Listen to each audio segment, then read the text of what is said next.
and I think that's a very good trend. And it's lined with the overall fiscal policy that the new government has adopted. There are no great surprises. It talks about fiscal consolidation, rationalization of subsidies, rationalization of taxes, and in my view, the whole budget is very equitous in the sense that everybody is expected to pay a reasonable tax.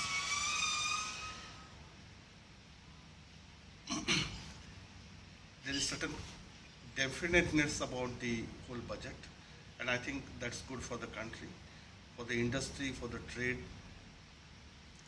There is a very clear, predictable line of fiscal strategy or for the country, and it's definitely more predictable. And it, yeah, come inside. Don't worry. Then it is talks about this consolidation of indirect taxes in line with the proposed GST scheme for the country. The taxes are being rationalized by it to be in line with the proposed GST rate for services. Insofar as the indirect taxes are concerned, there talks about a lot of peripheral changes in terms of single window clearances. It talks about the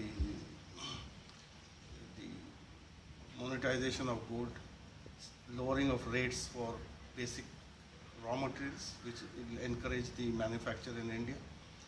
It talks about the lot of fiscal benefits in terms of and ease of making business, particularly for the SSI and SMEs companies, because of their very critical and important position in the Indian economy.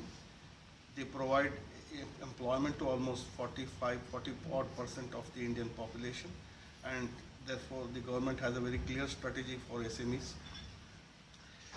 Importantly also for the SMEs, because SMEs are one of the key instruments in providing employment on a localized basis, and that prevents a lot of labor migration to cities, and therefore their role has been well appreciated in my view in the current budget, and there is enough encouragement which has been provided for.